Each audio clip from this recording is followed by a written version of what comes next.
Baik, kita masuk di bab 1, kelompok sosial di masyarakat, di mana kita harus memiliki tujuan pembelajaran. Tujuan pembelajaran yang pertama yaitu mendeskripsikan dasar-dasar pembentukan kelompok sosial. Kemudian yang kedua, mengidentifikasi sebagai bentuk dan jenis kelompok kepentingan di masyarakat. Lalu yang ketiga, memahami karakteristik khusus atau partikularisme dan evakualisme kelompok.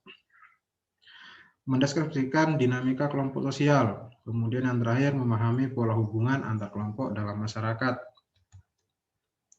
di mana keluarga adalah salah satu bentuk kelompok sosial. Di dalam keluarga ini kita dilahirkan dan dibesarkan.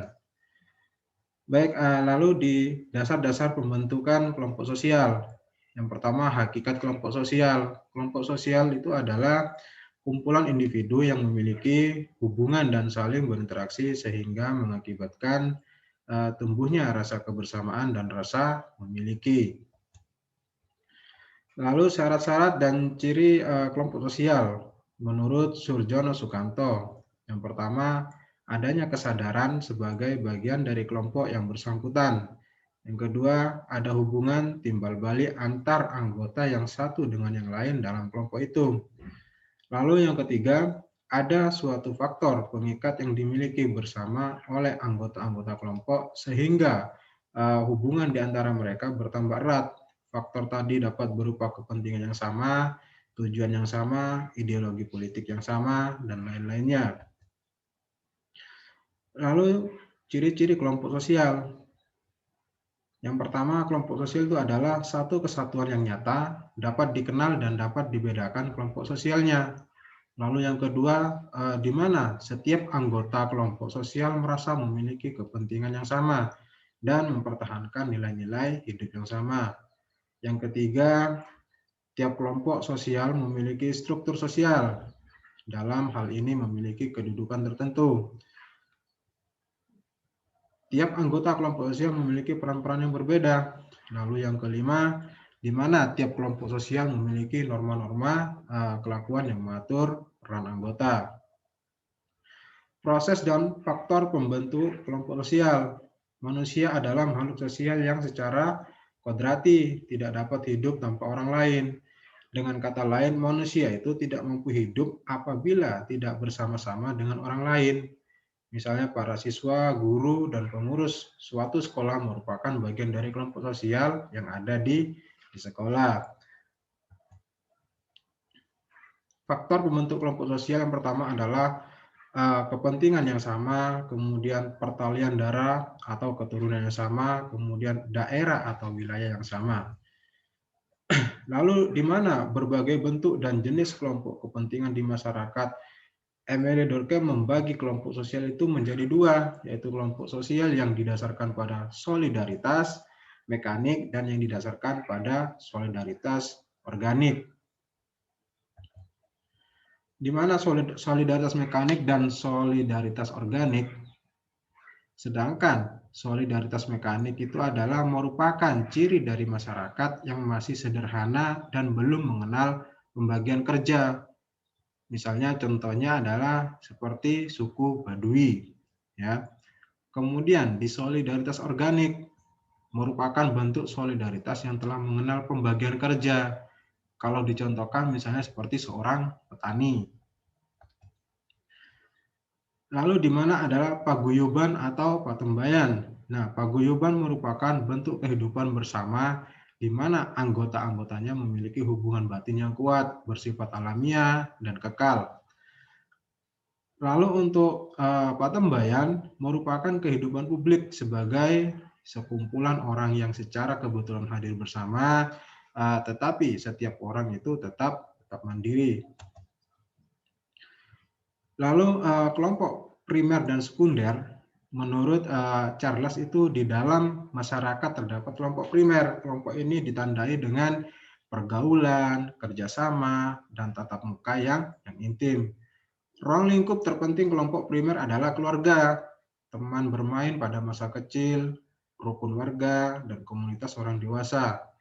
Kemudian menurut Faris, di dalam masyarakat juga terdapat kelompok sekunder yang formal, tidak pribadi, dan ciri kelembaban. Contohnya adalah kelompok sekunder, yaitu koperasi dan partai politik. Lalu kemudian William juga membagi kelompok menjadi dua, yaitu in-group dan out-group. Menurutnya dalam masyarakat primitif yang terdiri atas kelompok-kelompok kecil dan tersebar di suatu wilayah, terdapat pembagian jenis kelompok, yaitu kelompok dalam in-group dan kelompok out-group.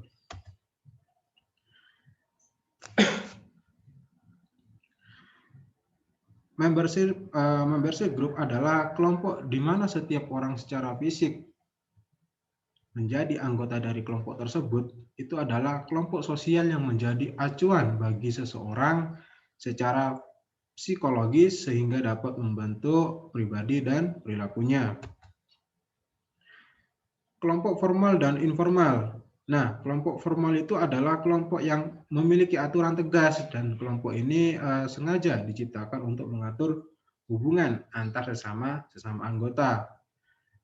Sedangkan yang kelompok informal itu adalah kelompok yang tidak memiliki organisasi dan strukturnya itu yang pasti. Kelompok informal ini umumnya terbentuk atas dasar seringnya pertemuan di antara anggota kelompok yang memiliki pengalaman dan kepentingan yang sama. Lalu di mana kelompok okupasional dan volunteer. Kelompok yang tercipta karena semakin memudarnya fungsi kekerabatan atau kelompok ini terdiri atas berbagai profesi atau memiliki pekerjaan yang sama. Lalu untuk kelompok volunteer itu adalah terdiri atas berbagai anggota yang memiliki kepentingan yang sama juga.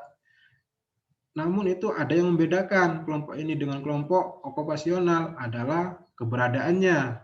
Nah, kelompok ini tidak mendapatkan perhatian dari masyarakat sama sekali. Lalu di mana karakteristik atau partikularisme dan dimensi hubungan antar kelompok itu ada dimensi sejarah, dimensi institusi, lalu dimensi gerakan sosial, dimensi sikap. Nah, di mana partikularisme itu contohnya itu terdiri adalah seorang pemimpin di suatu perusahaan konstruksi hanya mau memperkerjakan buruh yang berasal dari kampungnya sendiri. Jadi mereka misalkan di lembaga kita, di sekolah kita itu hanya menerima anak-anak didik, peserta didik baru ini hanya di desa Wanar saja, tidak menerima dari luar desa. Kemudian untuk yang eksklusif itu menurut Kamus Besar Bahasa itu adalah paham yang mempunyai kecenderungan untuk memisahkan diri dari masyarakat. Ya. Nah, di mana dinamika kelompok sosial itu menurut KBBI dinamika kelompok adalah gerak atau kekuatan yang dimiliki sekumpulan orang dalam masyarakat yang dapat menimbulkan perubahan dalam tata hidup masyarakat yang bersangkutan. Oke, lanjut kita ke fungsi dinamika kelompok sosial. Nah, di mana fungsinya itu ada 3. Yang pertama, menciptakan kerjasama di antara anggota kelompok sehingga akan menguntungkan satu sama lain. Lalu yang kedua itu memudahkan menyelesaikan pekerjaan yang dihadapinya. Yang ketiga, dapat memberikan kesempatan kepada semua orang untuk memberikan pendapat atau gagasan. Pola hubungan antar kelompok dalam masyarakat, terdapat kelompok ras. Michael sendiri mengungkapkan bahwa terdapat berbagai kemungkinan pola hubungan antar kelompok ras, diantaranya adalah proses akulturasi, dominasi, paternalisme, pluralisme, dan integrasi. Kita lanjut ke pola hubungan antar kelompok ras. Nah, di mana akulturasi itu terjadi ketika kebudayaan kedua kelompok ras yang bertemu mulai berbaur dan berpadu.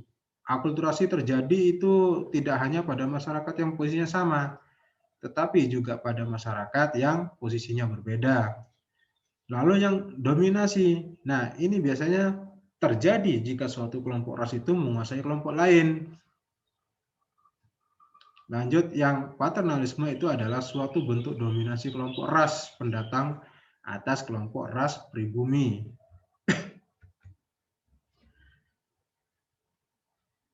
Sedangkan yang integrasi itu adalah suatu pola hubungan yang mengakui adanya perbedaan ras dalam masyarakat, tetapi tidak memberikan perhatian khusus pada perbedaan ras tersebut.